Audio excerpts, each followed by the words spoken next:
Hello guys, कैसे हैं आप सब। मैं अभिषेक ठाकुर स्वागत करता हूं आप सबका इको शास्त्र की एक और नई वीडियो में।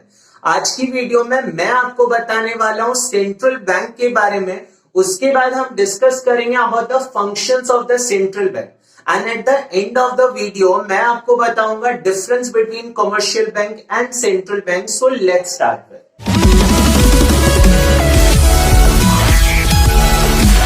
तो आज की हमारी ये वीडियो मनी एंड बैंकिंग का पार्ट नंबर 3 है। अगर आपने हमारे फर्स्ट 2 पार्ट को मिस कर दिया तो ऊपर दिए हुए आई बटन पर क्लिक कीजिए।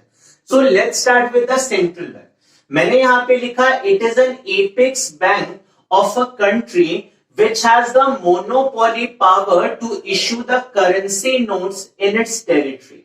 तो ध्यान दीजिएगा, एक बार फिर से रिपीट करता हूं, it is an apex bank of the country. तो ध्यान दीजिएगा, एपेक्स का मतलब होता है सबसे बड़ा बैंक।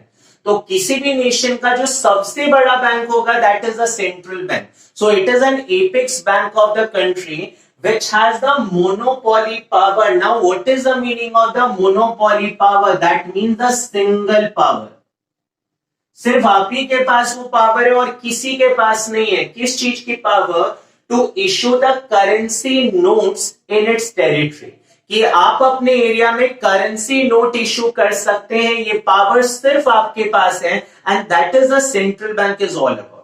तो ध्यान दीजिएगा, central bank is the apex bank of the country which has the monopoly power to issue the currency notes in its territory. इसके अलावा सेंट्रल बैंक क्या करता है? तो मैंने आगे लिखा it control, operates, regulate and direct. तो ध्यान दीजिएगा, सबसे पहले हम कंट्रोल करेंगे, हम ऑपरेट करेंगे, हम रेगुलेट करेंगे, हम डायरेक्ट करेंगे। किस चीज को? The entire banking and the monetary structure of the country.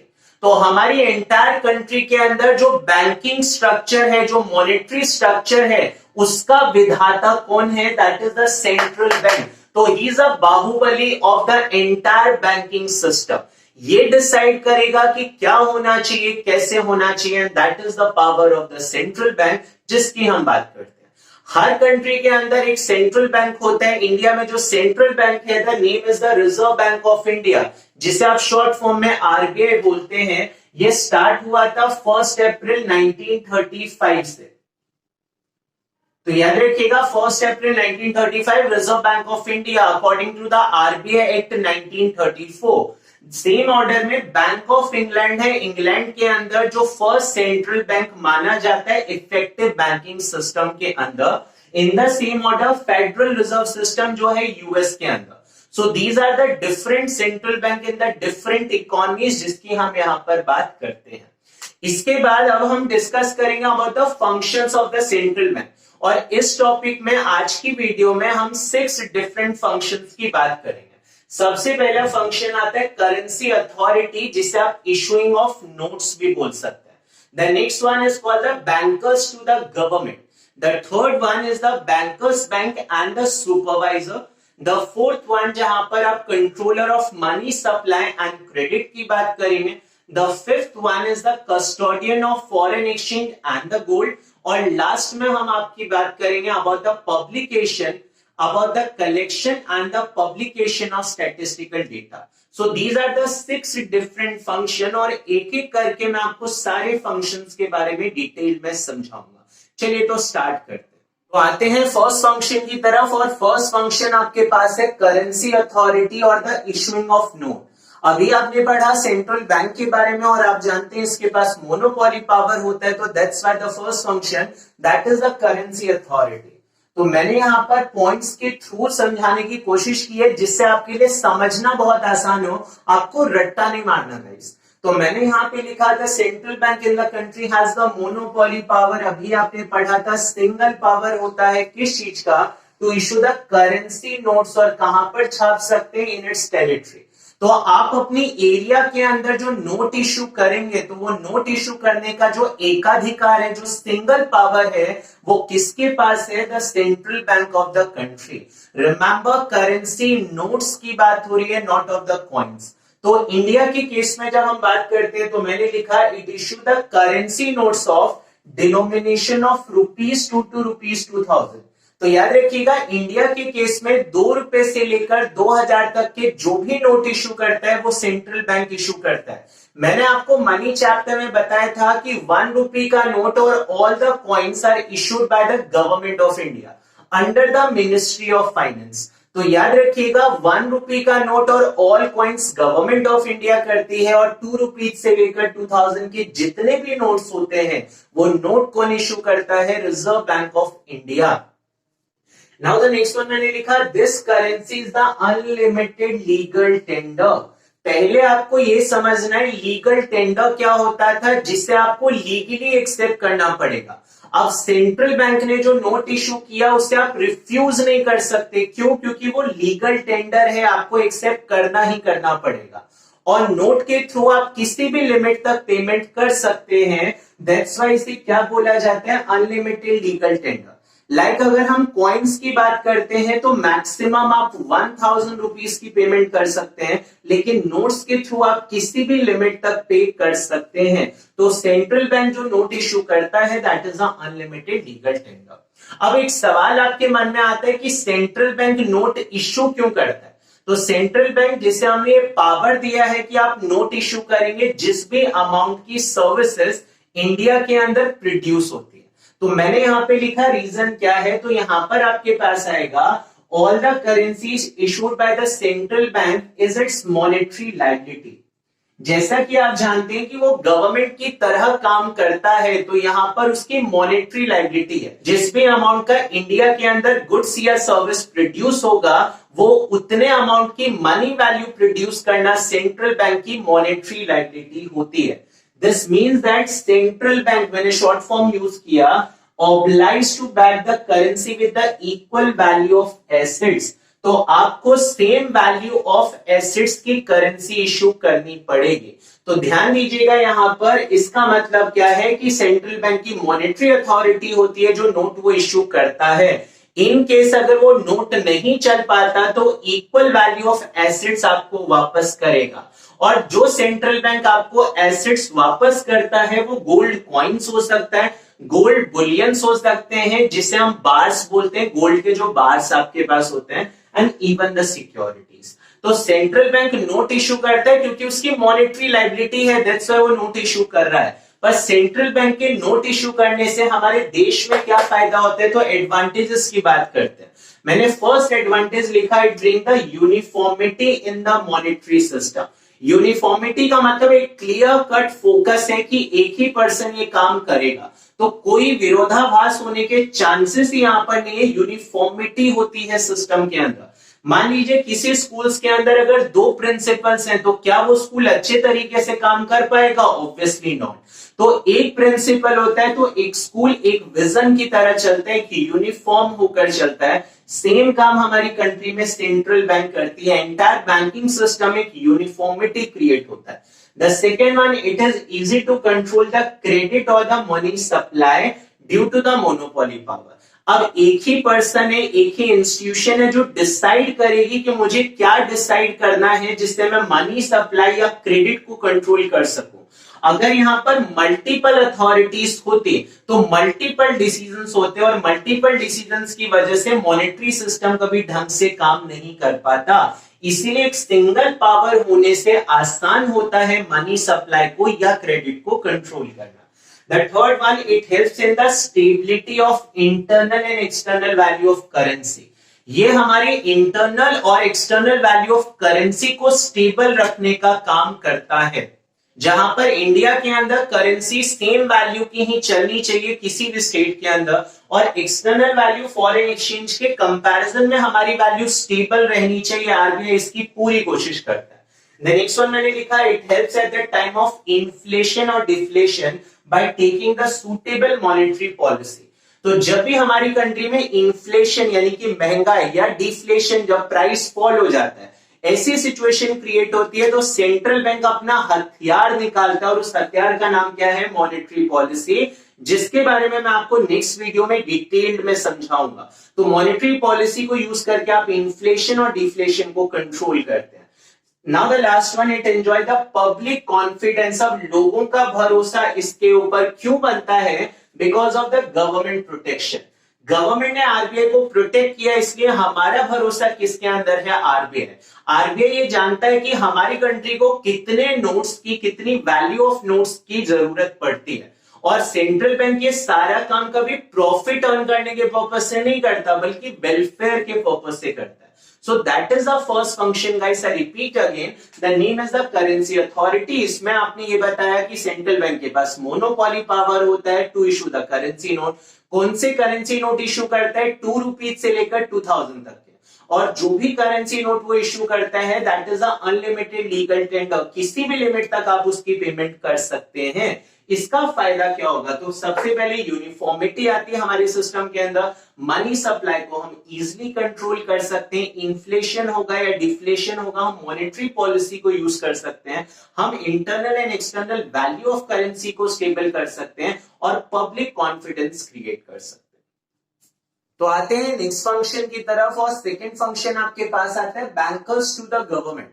Bankers to the government का मतलब क्या होता है कि central bank government of India के लिए क्या क्या करती है, और यहां पर जो आपका कमर्शियल बैंक आपको के लिए करता है, सेम वही काम central bank government of India के लिए करती है, and that function is called the bankers to the government function. तो मैंने यहां पे लिखा central bank act as a banker, agent and the financial advisor of the central and the state government. तो सेंट्रल और स्टेट दोनों government के लिए 3 फंक्शन परफॉर्म करती है। सबसे पहले banker function, second one is the agent, and the third one is the financial advisor. ये होता क्या है? तो मैं स्टार्ट करता हूं। सबसे पहले जब आप बैंकर फंक्शन की बात करते हैं, इसका मतलब ऑल द बैंकिंग ट्रांजेक्शंस आपके जो भी होंगे तो सेंट्रल बैंक के थ्रू ही होते हैं। तो मैंने यहां पे लिखा है carries all the banking business of the government. तो जितने भी बैंकिंग बिजनेस हैं गवर्नमेंट ऑफ इंडिया के, that is the state as well as the central government, वो किसके थ्रू होता है? सेंट्रल बैंक के through. Government keeps the cash balance on the current account. तो गवर्नमेंट एक करंट अकाउंट ओपन करती है, किसके पास? सेंट्रल बैंक के पास, और याद रखिएगा उसमें जो कैश बैलेंस होता है उसी के थ्रू ट्रांजेक्शन किया जाता है। Now the third one, it accepts the deposits, make the payment, carries out the exchange and the remittance on behalf of the government। इसका मतलब क्या है? ये गवर्नमेंट से कहती है आप टेंशन मत लो, आपका सारा काम मैं करूंगा। आपको कहीं से कुछ डिपॉजिट एक्सेप्ट करना है तो आपके बिहाफ पर मैं करूंगा, आपको किसी को कोई पेमेंट करनी है तो आपके बिहाफ पर मैं करूंगा आपके अकाउंट से। इन द सेम ऑर्डर कभी एक्सचेंज करना है, किसी स्टेट को या किसी कंट्री को रेमिटेंस प्रोवाइड करना है तो आपके बिहाफ पर मैं ये काम आपके लिए करूंगा, and that is called the banking function, जो आपके लिए सेंट्रल बैंक करता है। इन द लास्ट वन मैंने लिखा है provide the short term loans to the government. Government को कभी भी पैसे की रिक्वायरमेंट होती है और गवर्नमेंट अगर लॉस में चली जाती है तो उसका बेस्ट फ्रेंड सेंट्रल बैंक हमेशा उसकी हेल्प करता है। तो गवर्नमेंट को कभी भी लोन की रिक्वायरमेंट है वो सेंट्रल बैंक को अप्रोच कर सकते हैं। सेंट्रल बैंक उन्हें शॉर्ट टर्म लोन्स देती है। कैसे लोन देती है? Bye printing the new currency. हम मार्केट में न्यू करेंसी प्रिंट करते हैं और किसके अगेंस्ट में दिया जाता है? Against the treasury bill. That is called the bankers function. In the same order हम बात करते हैं एजेंट फंक्शन की। एजेंट का मतलब याद रखिएगा अलार्म फंक्शन।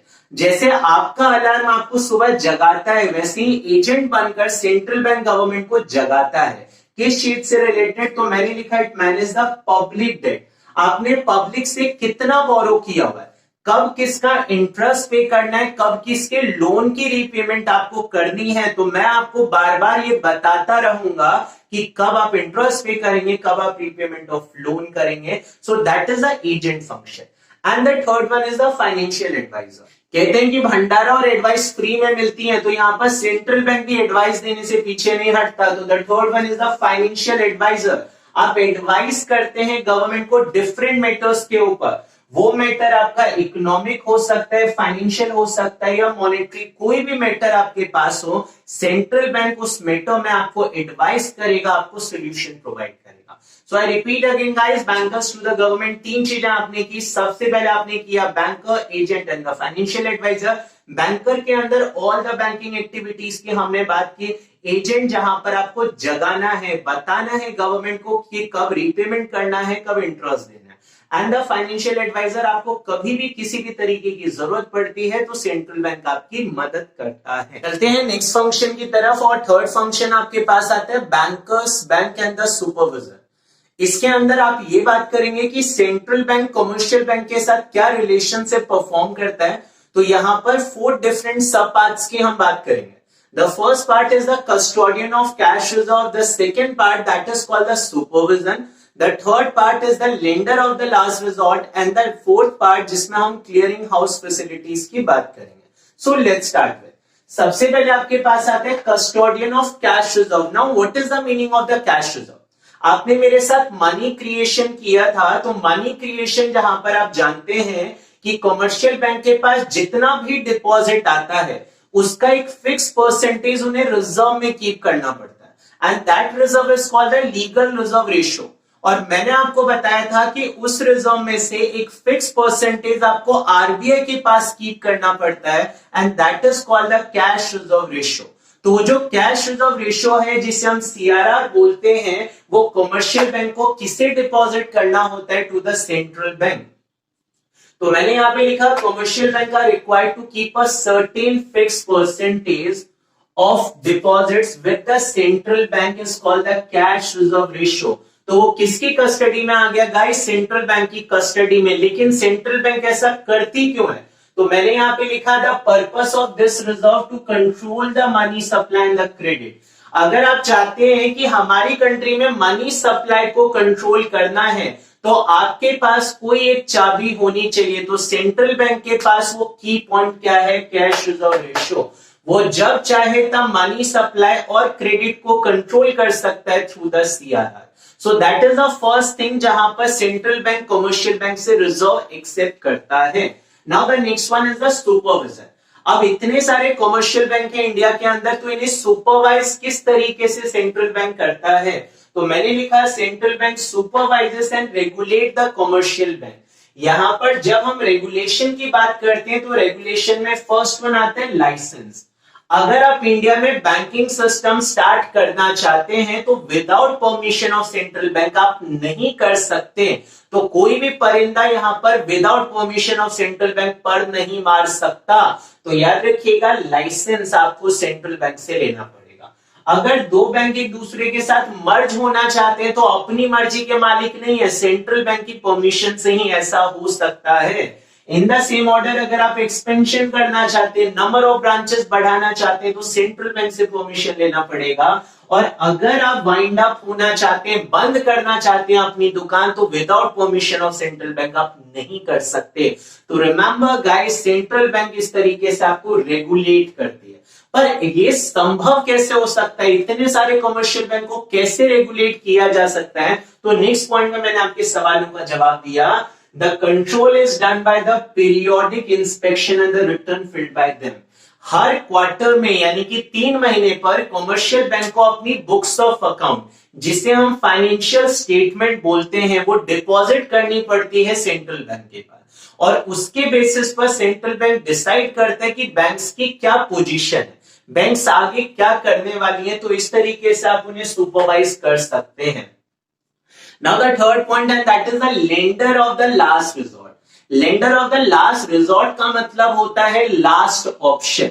तो ध्यान दीजिएगा, जब आप पूरी दुनिया के चक्कर लगा ले और आपको कहीं से कोई फाइनेंशियल हेल्प ना मिले तो central bank is your last option. Central bank आपका बेस्ट फ्रेंड है जो कभी आपको धोखा नहीं देगा। तो सेंट्रल बैंक आपसे कहता है कि जब आपको कहीं से लोन नहीं मिलेगा तो I am your last option, मैं आपको कभी मना नहीं करूंगा and that is called the lender of the last resort. तो मैंने यहां पे लिखा it means if the commercial bank fails to get the financial accommodation from anywhere then it approaches the central bank as the last resort. Last option हमारे माई बाप आप ही हो, आप ही हमारी मदद कर सकते हो। लेकिन क्या सेंट्रल बैंक आपको फ्री में लोन देता है? तो सेंट्रल बैंक फ्री में तो अपने पिताजी को नहीं देता। तो यहां पर ध्यान दीजिएगा, it gives the loan against some approved securities. आपको कोलेट्रल डिपॉजिट करना पड़ेगा तब आपको उधार मिलेगा। और मैं आपसे रेट ऑफ इंटरेस्ट भी चार्ज करूंगा। The rate of interest charge by the central bank, उस रेट ऑफ इंटरेस्ट को आप रेपो रेट बोलते हैं अगर कमर्शियल बैंक शॉर्ट टर्म के लिए आपसे बोरो कर रहा है। और अगर वो लॉन्ग टर्म के लिए बोरो करेगा तो उसी रेट ऑफ इंटरेस्ट को क्या बोला जाएगा, बैंक रेट। आई रिपीट अगेन, अगर आप 1 साल से कम टाइम के लिए लोन लेना चाहते हैं तो जो रेट ऑफ इंटरेस्ट मैं आपसे चार्ज करूंगा that is called the repo rate. अगर आप 1 साल से ज्यादा के लिए मुझसे लोन लेना चाहते हैं तो जो रेट ऑफ इंटरेस्ट चार्ज करूंगा that is a bank rate. Now the last one मैंने लिखा है create the stability in the money market. आपके मन में ये सवाल उठना चाहिए कि इससे फायदा क्या होगा, तो मनी मार्केट में जो भूचाल आने वाला था वो रुक सकता है। किसकी वजह से, सेंट्रल बैंक की वजह से। अगर कमर्शियल बैंक धोखा देना चाहता है, उसके पास पैसा नहीं है, वो डिफॉल्टर होने वाला है, तो सेंट्रल बैंक उसकी मदद कर सकता है। इससे मनी मार्केट स्टेबल रहता है और पब्लिक का कॉन्फिडेंस जो है वो बैंकिंग सिस्टम में बना रहता है। नहीं तो पब्लिक का कॉन्फिडेंस टूटा तो बैंकिंग सिस्टम बर्बाद हो जाएगा। तो सेंट्रल बैंक ही उसे ठीक कर सकता है। तो आता हूं नेक्स्ट पॉइंट की तरफ, और नेक्स्ट पॉइंट आपके पास है क्लियरिंग हाउस फैसिलिटी। तो bankers bank under supervision 3 point आपने लास्ट स्लाइड में किया, तो this slide is the clearing house facility. Now what is the meaning of the clearing house facility?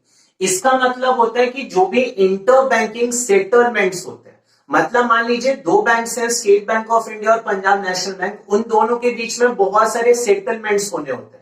SBI के पास पीएनबी के चेक्स आते हैं, पीएनबी के पास एसबीआई के चेक्स आते हैं, तो उन्हें सेटलमेंट करना is called the clearing house facility, जिसे हम इंटर बैंकिंग सेटलमेंट्स बोलते हैं। तो मैंने यहाँ पे लिखा it means the central bank can settle the claims of the various commercial bank against each other by making the debit and the credit entry। यानी जिस बैंक को पैसा रिसीव करना है उसके अकाउंट में हम क्रेडिट कर देंगे, जिसके अकाउंट से पैसे काटने हैं उसे हम डेबिट कर देंगे। तो ये काम central bank, head of the bank करता है। और ये कैसे पॉसिबल हो सकता है, तो मैंने नेक्स्ट पॉइंट पे लिखा all commercial bank have their accounts with the central bank. तो जितने भी कमर्शियल बैंक है सबका अकाउंट सेंट्रल बैंक के पास होता है। तो at the end of the day जो भी बैंक्स के सेटलमेंट्स होते हैं सेंट्रल बैंक उन्हें डायरेक्टली सॉल्व कर सकता है। जिसे पैसा रिसीव करना है उसमें क्रेडिट करना है, जिसे पैसे पे करना है उसमें डेबिट करना है। And it also hold the cash reserve. तो आप जानते हैं कि कैश रिजर्व भी आपने किसके पास डिपॉजिट किया था, सेंट्रल बैंक के पास। तो सेंट्रल बैंक के लिए आसान हो जाता है इंटर बैंकिंग सेटलमेंट्स को क्लियर करना। चलिए आते हैं नेक्स्ट फंक्शन की तरफ, और नेक्स्ट फंक्शन आपके पास आता है कंट्रोलर ऑफ मनी सप्लाई और क्रेडिट। तो हम बात करेंगे कि मनी सप्लाई और क्रेडिट को किस तरीके से कंट्रोल किया जाता है। तो मैंने लिखा central bank can control the money supply by using the monetary policy. तो हमें यहाँ पर मनी सप्लाई को कंट्रोल करना है, और कैसे कंट्रोल करेंगे, बाय यूजिंग अ हथियार, और उस हथियार का नाम क्या था, मॉनेटरी पॉलिसी। तो इसके बारे में मैं आपको नेक्स्ट वीडियो में डिटेल में बताऊंगा मॉनेटरी पॉलिसी क्या होता है। अभी इस फंक्शन के अकॉर्डिंग शॉर्टकट में समझाता हूं। तो 2 सिचुएशन हमारी कंट्री में क्रिएट हो सकता है, या तो इन्फ्लेशन हो सकता है या तो डिफ्लेशन। इन्फ्लेशन का मतलब होता है प्राइस का राइज होना, और प्राइस राइज कब होता है, जब एग्रीगेट डिमांड एग्रीगेट सप्लाई से ज्यादा होगा। मैं आपको सिंपल वर्ड्स में समझाता हूं। याद रखिएगा कि इन्फ्लेशन का सबसे मेन रीजन क्या होता है, डिमांड साइड। जब कस्टमर ज्यादा डिमांड करता है as compare to the supply, तो मार्केट में एक्सेस डिमांड क्रिएट हो जाता है, जिसकी वजह से इन्फ्लेशन आता है। तो इन्फ्लेशन को अगर खत्म करना चाहते हैं तो उसके लिए क्या करना पड़ेगा, हमें जनता की पॉकेट को खाली करना पड़ेगा। क्योंकि वो डिमांड ज्यादा क्यों कर रहे हैं, क्योंकि उसके पास पैसा ज्यादा है। तो सेंट्रल बैंक कैसे मनी की सप्लाई को मार्केट से डिक्रीज कर सकता है। तो मैंने यहाँ पे लिखा है सेंट्रल बैंक यूज करेगा कॉन्ट्रैक्शनरी मॉनेटरी पॉलिसी। मार्केट से पैसा उड़ा दो, गायब कर दो, और that is called a contractionary monetary policy, जिसे आप डिक्रीज इन मनी सप्लाई बोलते हैं। तो अगर इन्फ्लेशन को कंट्रोल करना है तो मनी सप्लाई को क्या करना पड़ेगा, डिक्रीज। पर यह संभव कैसे होगा, तो यहां पर मैंने बताया आप रेपो रेट को इंक्रीज कर दीजिए। अभी थोड़ी देर पहले आपको समझाया था कमर्शियल बैंक को कभी भी पैसे की जरूरत पड़ती है वो सेंट्रल बैंक के पास जाता है, और सेंट्रल बैंक उससे जो इंटरेस्ट चार्ज करता है that is called the repo rate.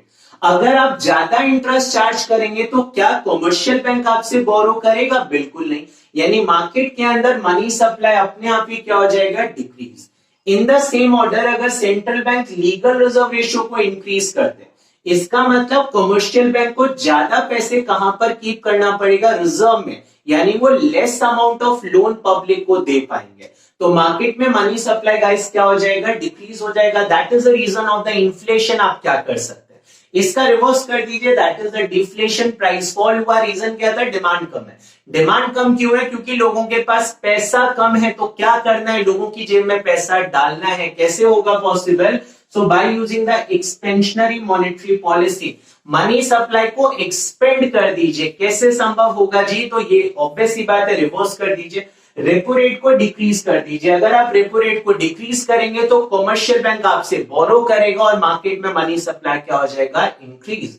In the same order अगर आप लीगल रिजर्व रेशियो को डिक्रीज करेंगे तो बैंक को लेस फंड अपने रिजर्व में रखना पड़ेगा। दैट मींस कि वो ज्यादा से ज्यादा मनी सप्लाई कर सकते हैं। तो आता हूं नेक्स्ट वन की तरफ, और नेक्स्ट वन आपके पास है custodian of foreign exchange and the gold. Foreign exchange का मतलब फॉरेन करेंसी होती है, तो फॉरेन करेंसी की कस्टडी भी सेंट्रल बैंक के पास ही होती है। अब इससे फायदा क्या होता है, तो पहले मैंने यहाँ पे लिखा है central bank is the custodian of country stock of gold and the international currencies, जिसे आप फॉरेन करेंसीज बोलते हैं, which maintain the external value of currency। external value of currency का मतलब in terms of foreign exchange, उस value को, external value को stable रखने का काम सेंट्रल बैंक का था। और वो कैसे पॉसिबल होगा, through the custodian of foreign exchange and the gold.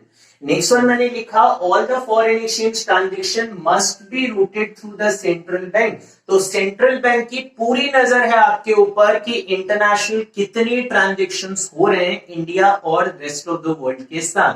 The next one, it promote the international trade. इससे फायदा क्या होता है कि इंटरनेशनल ट्रेड प्रमोट हो जाता है, क्योंकि अगर आप इंटरनेशनल ट्रेड करना चाहते हैं आपके पास फॉरेन एक्सचेंज होना चाहिए। तो फॉरेन एक्सचेंज की कस्टडी किसके पास, सेंट्रल बैंक के पास। किसमें हेल्प करेगा, इंटरनेशनल ट्रेड में।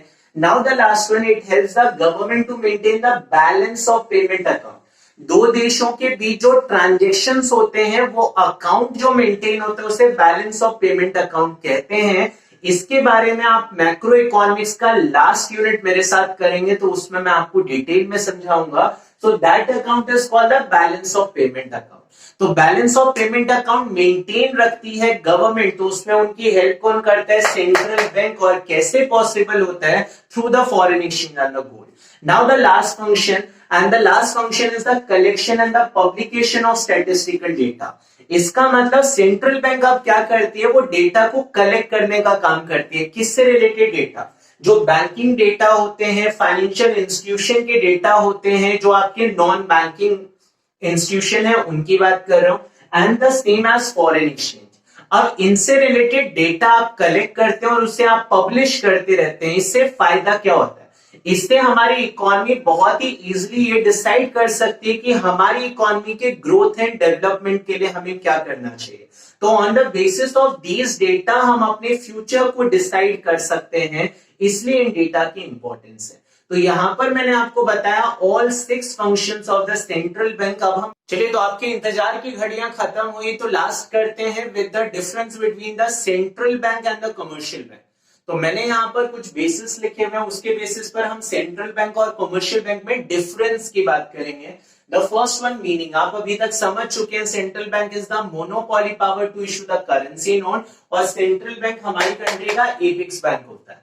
इन the same order commercial bank क्या होता है, that is the unit of a banking structure. एक यूनिट है जिसका काम क्या होता है, accepting deposit and advancing loans. Now the second one, number of bank. Central bank किसी भी देश में सिर्फ एक होता है, पर कमर्शियल बैंक बहुत सारे हो सकते हैं। इसीलिए आपने बात की कि यहाँ पर सिर्फ एक होगा और यहाँ पर आपके पास large number of commercial bank हो सकते हैं। Now the third one, own by. इसे ओन कौन करता है, तो गवर्नमेंट ओन करती है सेंट्रल बैंक को, पर कमर्शियल बैंक को गवर्नमेंट या प्राइवेट सेक्टर कोई भी ओन कर सकता है। State bank of India government bank है, लेकिन HDFC एक प्राइवेट बैंक है। सो दैट इज कॉल्ड, कोई भी उसे ओन कर सकता है। नाउ द नेक्स्ट वन, आप किस पर्पज से काम कर रहे हैं, तो सेंट्रल बैंक का एक ही पर्पज है, सोशल वेलफेयर। लेकिन कमर्शियल बैंक सिर्फ प्रॉफिट कमाने के लिए ही काम करता है। So the profit maximization is the main purpose. Now the next one, क्या आप पब्लिक के साथ डील करते हैं? तो सेंट्रल बैंक कान पकड़ता है, जी हम पब्लिक के साथ डील नहीं करते। So remember, it does not deal with the public. मैं पब्लिक के फायदे के लिए तो काम करता हूं, लेकिन मैं डायरेक्टली उससे डील नहीं करता। पर कमर्शियल बैंक तो डील ही किससे करता है? पब्लिक के साथ। Now the next one, power of issuing currency. क्या आपके पास पावर है? सेंट्रल बैंक के पास मोनोपोली पावर होती है, पर इनके पास कोई ऐसी पावर नहीं होती। Now the last point, and that is called the credit. तो याद रखिएगा, सेंट्रल बैंक क्रेडिट को कंट्रोल कर सकता है और कमर्शियल बैंक क्रेडिट को क्रिएट करता है। आपने मनी क्रिएशन और क्रेडिट क्रिएशन किया था, जहां पर आपने ये सीखा था कि कमर्शियल बैंक क्रेडिट को क्रिएट करता है और central bank by using the monetary policy credit को कंट्रोल कर सकता है। तो यहां पर हम आज की वीडियो खत्म करते हैं। अगर आपके कोई भी डाउट्स हैं तो आप अपने डाउट्स कमेंट बॉक्स में हमसे पूछ सकते हैं। अगर आपको हमारी वीडियो पसंद आए तो लाइक कीजिए, शेयर कीजिए अपने दोस्तों के साथ, और कहीं भी अगर आपको इस वीडियो में प्रॉब्लम लगी हो तो आपके सजेशन का मोस्ट वेलकम है। आप कमेंट बॉक्स में अपने सजेशन दे सकते हैं। आपने अभी तक हमारे चैनल को सब्सक्राइब नहीं किया तो कृपया जल्दी से सब्सक्राइब कर लीजिए। जुड़े रहिए हमारे साथ। धन्यवाद।